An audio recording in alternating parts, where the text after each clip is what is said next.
우리 말씀 같이 나누겠습니다. 사도행전 4장 1절부터 12절까지 말씀인데요. 4절까지만 같이 읽겠습니다. 사도행전 4장 1절부터 12절까지인데 4절까지 제가 1절 말씀을 읽겠습니다. 사도들이 백성에게 말할 때에 제사장들과 성전 맡은 자와 사두개인들이 이르러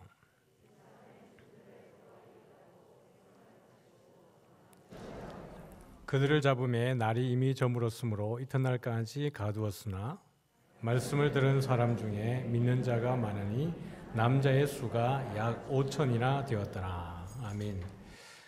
네, 이 사건은 날 때부터 걷지 못한 자가 나음을 얻고 난 이후에 그가 뛰며 걸으며 하나님을 찬송하는 그 일이 있고 난 이후에 이 성전에서 일어나는 일입니다. 그들도 다 알죠. 이게 나면서부터 걷지 못했고, 그 다음에 계속해서 구걸을 하던 사람이 일어섰지 않습니까?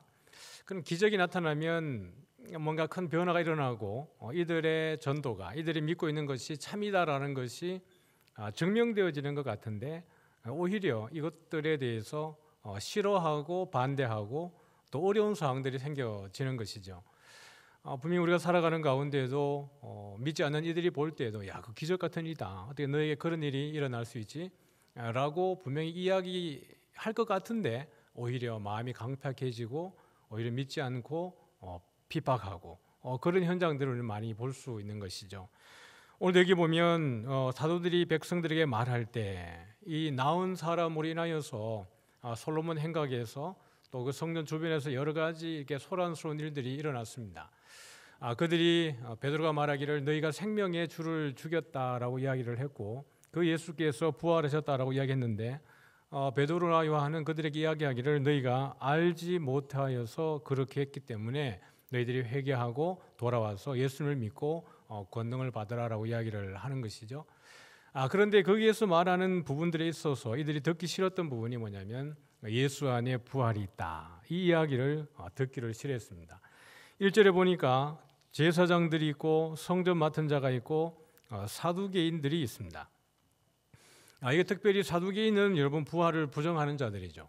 유대인들 가운데에 바리새인들은 부활을 인정하지만은 사두개인들은 부활을 부정하니까요. 예수 안에 죽은 자들의 부활이 있다라는 것을 이들이 듣기 싫어했습니다. 그래서 이들을 잡아서 어쨌든 좀 혼쭐을 내야 되겠고 신문을 좀 해가지고 전도하지 못하도록 해야 되겠다라고 이야기했는데 오늘 보니까 이미 날은 저물었고 이들이 공회를 열라 그러면 해가 딱 지게 되면 공회를 열 수 없게 되어 있습니다. 그러니까 해가 뜨면 공회가 오픈되는 것이고 시작되는 것이고요. 해가 지면 공회를 닫는 것이에요.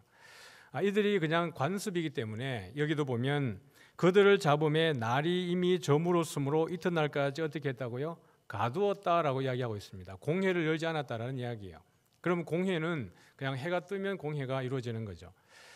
그러니까 예수님을 잡아서 신문할 때 여러분 어디에서 했습니까? 공회에서 신문을 해요.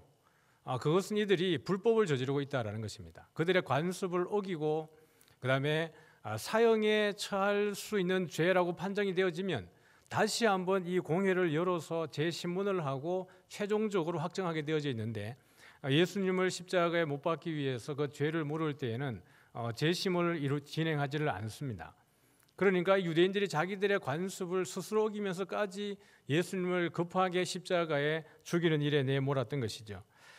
그래서 이들이 감옥에 갇혀져 있다가 다음 날 이제 나와서 만나게 되는데 4절에 보니까 말씀을 들은 사람 중에 믿는 자가 이미 많았습니다.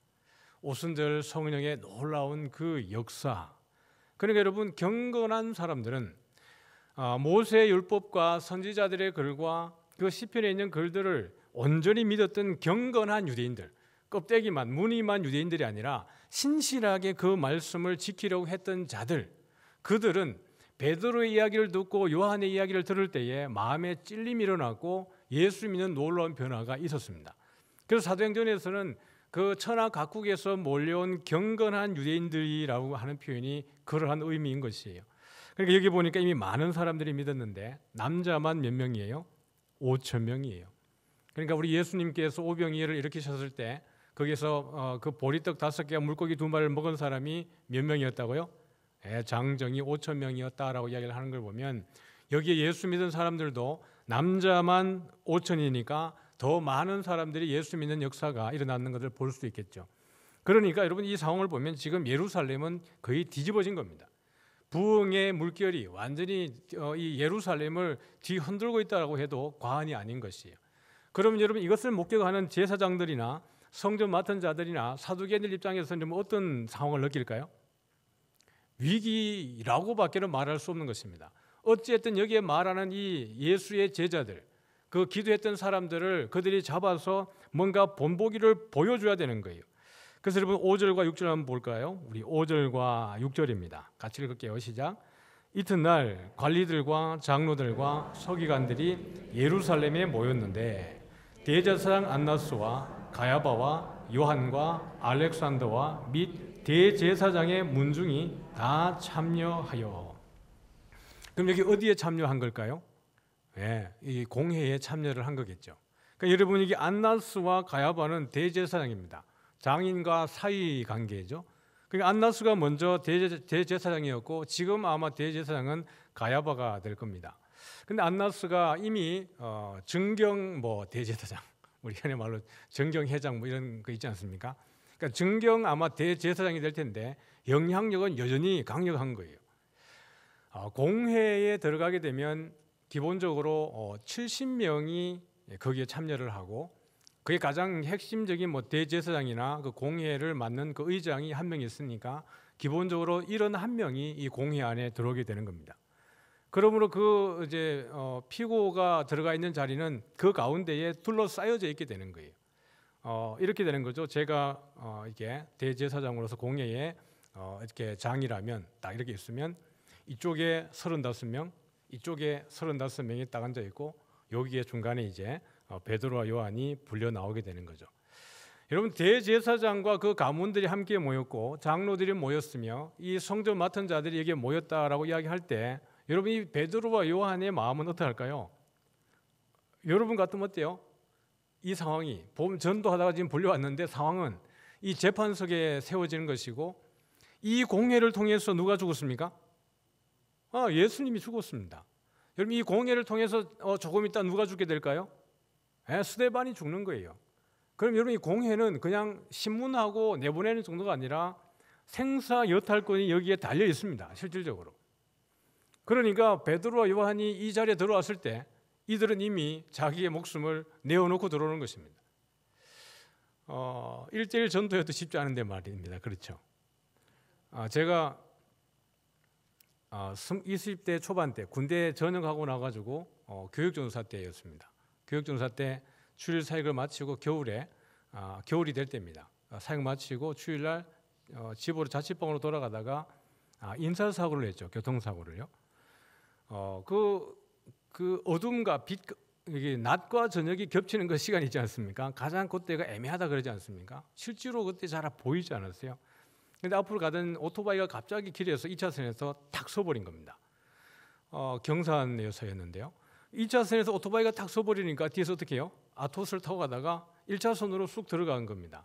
그러니까 이 오토바이 앞에 할머니가 지나가고 계셨는데 할머니 때문에 오토바이가 갑자기 서버린 거예요. 그래서 제가 이제 1차선으로 들어갔는데 할머니는 어떻게 하고 있습니까? 들어오고 계신 거죠. 그러니까 이제 보는 순간에 이미 브레이크를 밟아도 늦었습니다.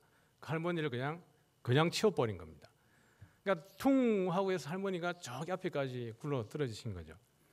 지나가던 택시가 할머니를 응급조치해가지고 바로 병원으로 이송해가고 저는 이제 경찰에 신고를 해가지고 그 자리에서 이제 사고 조사를 했습니다. 그 다음 날 이제 현장 조사를 가가지고 경찰과 함께 그 현장에서 상황 설명을 했습니다. 할 때 그 경찰이 이제 아주 친절하게 이렇게 설명을 이렇게 했어요. 이런 상황이냐고 묻고 제가 답을 하고 그래서 이제 하고 난 다음에 경찰서로 가서 이제 조서를 꾸맨다고 해서 경찰서로 갔습니다. 1998년 그때입니다. 근데 경찰서에 딱 들어가가지고 조서를 받는다고 딱 앉으니까 어떤 상황이 된 걸까요? 그 현장에서의 친절함은 온데간데 없고 순식간에 저는 죄인이 된 겁니다. 반말은 고사하고 아주 무서운 험악한 말로 저를 취조하기 시작을 하는 거죠. 너무 당황스럽습니다. 20살 중반 때에 그 낯선 그 변화, 그 상황, 이렇게 해가지고 잡혀 들어가가지고 신문 받다 보면 이거는 거짓 증언을 할 수밖에 없는 상황도 만들어지겠다는 생각이 들었습니다. 그러니까 이게 뭐 요즘은 안 그렇겠죠. 근데 그때는 그런 상황이 벌어졌어요. 그러면서 그 상황이 지나갔던 것이 생각이 나는데, 오늘 얘기한 베드로와 요한이 가지는 그 위압감이라고 하는 것은 상상을 초월하는 것이었을 겁니다. 자기의 주님인 예수 그리스도가 이 공예를 통해서 십자가에 달렸기 때문에 그렇습니다. 아마 수많은 사람들도 그런 상황 가운데 공예에 들어가서 죽음으로 많이 넘겨졌을 것입니다. 그런 가운데 모였는데요. 그들이 묻습니다. 우리 7절 같이 한번 읽어볼까요? 시작. 사도들 가운데 세우고 묻되 너희가 무슨 권세와 누구의 이름으로 이 일을 행하였느냐. 여러분을 생각할 때 이렇게 물을 때요, 이 대제사장들과 그 문중에 있는 사람들이, 그리고 이 공예에 있었던 그 장이 물을 때에 아주 친절하게 이렇게 물었을까요? 아마 험악하게 물었을까요? 험악하게 물었겠죠. 이렇게 글로 이렇게 쓰여져 있지만 아마 질문하는 형식은 아마 심각하게 취조하면서 아마 크게 이렇게 그 무서운 상황으로 물었을 것입니다. 그런데 8절을 보면 같이 한번 읽습니다. 시작. 이에 베드로가 성령이 충만하여 이르되 백성의 관리들과 장로들아 라고 이야기합니다. 여기에 되게 중요한 것은 무엇이 충만하여입니까? 성령이 충만하여. 여러분, 이게 놀라운 반전입니다. 여기에 베드로와 그 요한이 성령이 충만하지 않았다 그러면 어떤 상황일까요? 그냥 이게 쭈그러드는 거예요. 사도행전 1장 8절에 성령이 너희에게 임하시면 너희가 무엇을 받고? 권능을 받고. 꼭 기억하십시오. 성령이 우리에게 임하면 뭘 받고요? 권능을 받고, 우리의 두려움을 몰아내고 우리에게 담대함을 허락하시는 겁니다. 예수님께서 제자들을 파송할 때에 너희가 가서 무슨 말을 할까 염려하지 말라 그랬습니다. 성령께서 너희에게 해야 될 그 말들을 기억나게 하고 말하게 하시리라고 하신 거예요. 여러분, 이게 베드로와 요한이 이 두려운 상황 가운데 세워져 있음에도 불구하고 전혀 위축되지 않고 아주 담대하고 당당하게 말합니다. 9절을 읽어볼까요? 9절과 10절입니다. 시작. 만일 병자에게 행한 착한 일에 대하여 이 사람이 어떻게 구원을 받았느냐고 오늘 우리에게 질문한다면 너희와 모든 이스라엘 백성들은 알라. 너희가 십자가에 못 박고 하나님이 죽은 자 가운데에서 살리신 나사렛 예수 그리스도의 이름으로 이 사람이 건강하게 되어 너희 앞에 섰느니라. 할렐루야. 네, 오늘 간증하신 우리 권사님과 우리 형제, 귀한 형제, 이 전도는 오늘도 우리가 참 이 권사님 저렇게 말씀을 재밌게 하실 줄은 또 알고 있었지만 또 새롭게 알았습니다. 네, 이 전도 현장에 나가서 우리가 뭔가를 큰 변화를 일으키기보다는 내가 가서 말할 것이 생각나진다라는 것, 우리가 담대하게 그 복음을 이야기할 수 있다는 것은요. 그래서 제가 전도는 일상에서 가장 강력한 영적 행위라고 말하는 것이 그것입니다. 우리가 한 사람을 대면하고 주님, 내가 어떻게 저 사람에게 이야기를 해야 될까요? 내가 저 사람에게 할 말을 생각나게 하십시오. 그러면 그 상황 가운데에서 하나님이 그것을 생각나게 하세요. 제가 군대에 있을 때에도 그런 경험을 많이 하지만 그 고참들이 모여 앉아가지고 예수님 없다고 하나님 믿는 거 어리석은 짓이라고 이야기할 때, 제가 22살 때니까요. 그 둘러싸인 가운데 하나님께 기도하기를, 하나님, 이 상황을 어떻게 이겨내야 됩니까? 라고 기도하고 제발 좀 말 좀 생각나게 해주세요 그러는데 제가 무슨 말 했는지 모르겠어요. 근데 그 고참들의 질문 가운데 대답하지 못한 게 아무것도 없습니다. 희한하죠. 그런 경우들을, 그런 위기 가운데, 어려움 가운데에 하나님에게 기도할 때마다 그 일들이 일어나는 거예요. 여러분, 지금도 그런 일들이 일어나는 줄 믿으시길 바랍니다. 여러분들이 기도하면 하나님, 내가 이 상황 가운데에서 어떻게 이야기를 하면 좋을까요? 내가 어떻게 저 사람에게 이 질문을 하면 이 사람의 마음이 좀 부드러워지고 자기의 속에 있는 이야기들을 많이 하게 될까요? 라고 물으면 희한하게 우리에게 질문도 주시고 또 답도 우리에게 주시는 분이 우리 성령 하나님인 줄 믿으시기를 바랍니다. 베드로와 요한이 그 가운데에서 담대하게 이야기하는 거예요. 이 병자에게 행한 이 착한 일에 대해서 너희가 어떻게 구원했냐고 묻는다 그러면 너희가 십자가에 못 박은 그 예수 그리스도의 이름이 이 병자를 이렇게 낫게 했고 그가 너희들 앞에 서 있지 않느냐라는 거예요. 다음 주에 보겠지만은 자기들 앞에 그 증인이 서 있음으로 인하여서 그 병자가 서 있음으로 인하여서 그들이 아무 말도 하지 못하게 되어지는 것입니다. 사랑하는 성도 여러분, 우리가 이 하나님의 일을 할 때 하나님께서 힘주시는 것을 꼭 믿으시기를 바랍니다. 내 욕심을 채우고 내 정욕을 채우려고 하니 그런 일들이 우리에게 경험되지 않는 것이에요. 이미 여러분이 한 번이라도 하나님께 기도했을 때 하나님이 응답하시고 여러분의 그런 시간들을 주신 것이 추억되어진다면, 기억되어진다면 앞으로도 우리가 하나님을 위해서 그런 상황이 맞닥뜨려지고 기도한다면 하나님이 능력 줄 줄 믿으시길 바랍니다. 성령이 충만하면 두렵지 않습니다. 아무리 못돼 보여도요, 사람이 못돼 보여도 성령 하나님이 그 가운데 역사하시면 얼굴이 달라져요. 맞죠? 저 못된 사람이라니까요. 아주 우리 안에 은혜가 없으면, 성도들도 이런 마찬가지입니다. 성도님들도 은혜가 없으면 성도들 그 마음속에 은혜가 쏙 빠져버리고 성령 하나님의 그 은혜가 빠져버리면 얼굴이 어떻게 될까요? 아주 매서워져요. 무서운 사람이 되어버립니다. 은혜 가운데 있어야 여러분 얼굴에 스마일이 되는 거예요. 그럴 때 하나님의 은혜가 있는 것이죠. 우리 마음속에 여러분 이 어떤 슬럼프가 찾아와지고요, 은혜가 여러분에게 툭 떨어져 보세요. 예수 믿는 사람과 전혀 다를 바 없이 얼굴이 삭막해지고 은혜가 없어요. 사람들이 주변에 다가오기를 무서워합니다. 그런데 은혜 받고 나면 아무 어떤 그 물리적인 작용이 없음에도 불구하고 얼굴이 그냥 밝아요. 왜요? 내면에서 그런 기쁨이 있기 때문에 그래요. 늘 성령 충만한 저와 여러분 되어지기를 소원합니다. 우리 얼굴이 전도예요. 우리의 행실이 전도입니다. 특별하게 뭘 하지 않아도 우리의 그 행복한 얼굴이, 그 즐거운 그 얼굴이, 우리의 마음이, 말이 그 자체가 이미 전도가 되는 것이에요. 오늘 이렇게 두 분의 간증을 듣고 또 우리가 도전을 받았을 겁니다. 이것도 전도고 이렇게도 하시고, 야, 권사님 보니까 그냥 저 어르신들 할아버지한테 막 들이대시는구나. 그게 지혜거든요. 말이 생각나지 않으면 어떻게 다가가겠어요?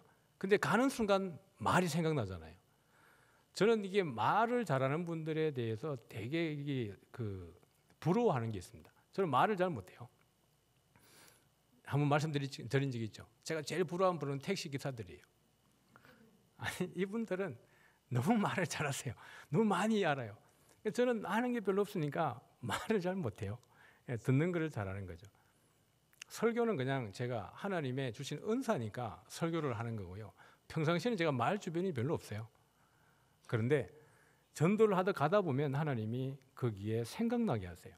어떤 말을 해야 될지, 저분이 아주 매섭게 몰아칠 때에는 내가 어떻게 반응해야 될지 그걸 하나님이 그냥 생각나게 해주시는 거예요.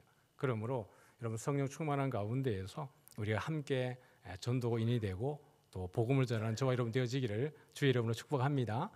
이제 11월 6일 날 전도 축제가 있습니다. 여러분들 주변에 어떤 분도 괜찮아요. 여러분들이 사랑하는 분들을 모시고 와서 복음을 듣게 하고, 제가 그 11월 6일 날 전도 축제하는 날에는 믿지 않는 자들이 했던 질문, 고 이병철 그 회장이 죽기 전에 했던 25가지의 질문이 있습니다. 그가 예수님 안 믿고 못 믿고 돌아갔는데 그분이 평생에 궁금했던 25가지 질문이 있는데 그게 하나님과 관련된 것이 대부분입니다. 종교에 관련된 것이 대부분이에요. 그 가운데에 불신자들에게 가장 궁금할 몇 가지 정도를 정리해서 그분들과 소통하면서 복음을 좀 전하려고 하고 있습니다. 여러분들 주변에 혹이라도 예수 안 믿는 분들 교회에 대해 궁금한 게 있다 그러면 또 그때 만나서 또 제가 그때 나눌 수 있도록 여러분들이 함께하면 좋겠습니다. 우리 같이 한번 이 시간 기도할까요? 기도하고 우리 예배를 펴면 좋겠습니다.